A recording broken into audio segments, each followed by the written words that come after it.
And now, after introducing the rest of the hydraulic fractures, and also after discussing about geomechanics, we need to talk about the propan. What is propan? Propan is actually solids that you place inside the hydraulic fractures. So after you frac the reservoir, you will have channels, okay?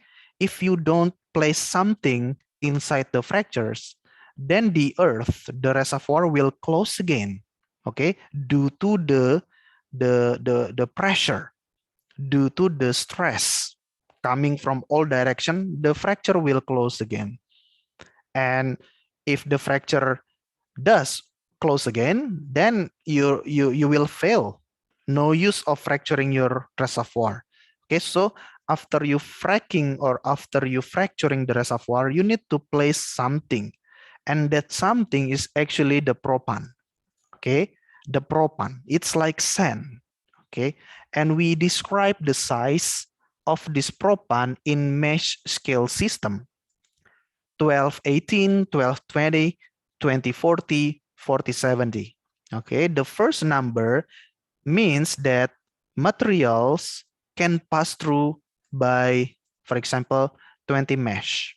Okay, whereas for the 40, the next number will be filtered by 40 mesh. Okay, so it's like the minimum and maximum limit of the size of our propan. Okay, so one mesh is actually 1 inch divided by several holes. If you have 20 mesh, it means that 1 inch will be divided into 20 holes. And that holes, the size of the holes will be the size of our propan. Okay, so let's make that clear. That's the size of the propan. And we have several types of propan with different performance. The difference really depend on several properties, like for example, very simple, the type of the propan. We can have 4070 white sand like this one, and brandy sand. The shape, the surface of the white sand is smoother compared to brandy sand, and later on it will determine their performance. The smoothness, the curvature of the shape of the surface of the propan will determine the performance of the propan. And this one, the natural sand from West Texas, from Canadian Glacial and Arkansas River, we can also use this natural sands to be our propan. And to get stronger but more expensive propan, we can use ceramic, right? High strength or intermediate strength. Okay, so you can use ceramic, you can use natural sand, okay? But at least until 2018, most of the propans used worldwide is from natural sand, okay? Because of it's being cheaper.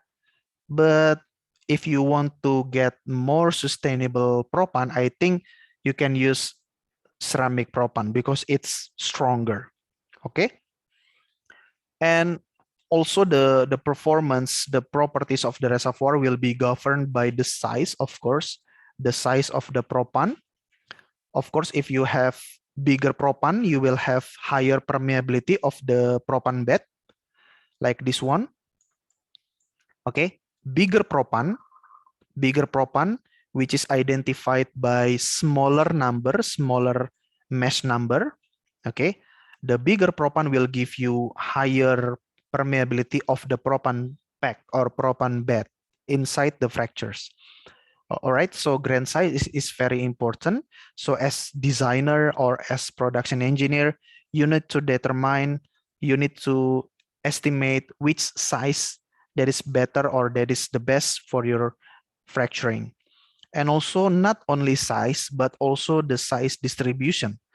Okay, if you have one size distribution regularly, uniformly, you can achieve porosity up to 45%, which at the end of the day will give you thousands or 100,000 millidarcies. But if you have propans with uneven distribution, all right, you have bigger propans, you have smaller propans, the porosity will be much smaller, will be lower than 30%. And of course, the porosity will translate into permeability. The permeability of your propan pack will be much smaller. So as production engineer, you need to make sure that you will have good size distribution of your propans. And also the strength. The strength of the propan is very important. Like this one, we can have bauxite high strength propan. We have intermediate strength propans from ceramic, and we have natural sands, and they have different permeability. They have different strength against the closure stress.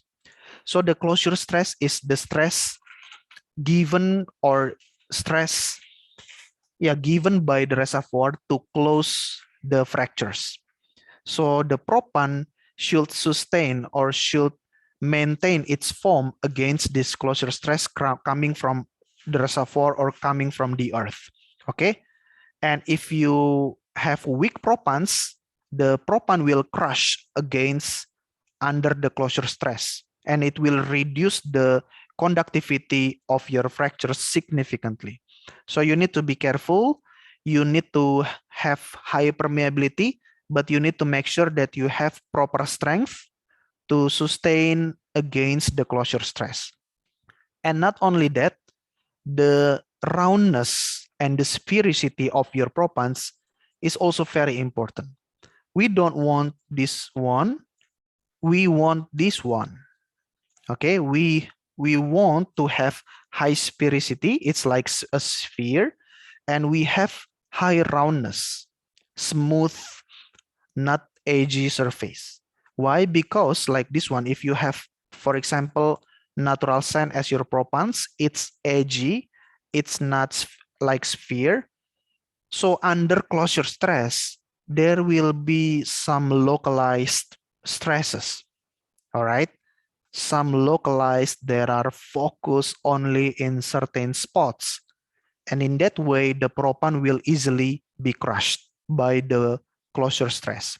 But if you have propan, for example, ceramic propan, which is like a sphere and it is quite round, then the stresses coming from the closure stress will be distributed relatively evenly, so that it will be stronger to sustain under the closure stress. Okay, so we prefer high sphericity and we prefer high roundness for our propan. And then after the propan, we talk about fracturing fluid.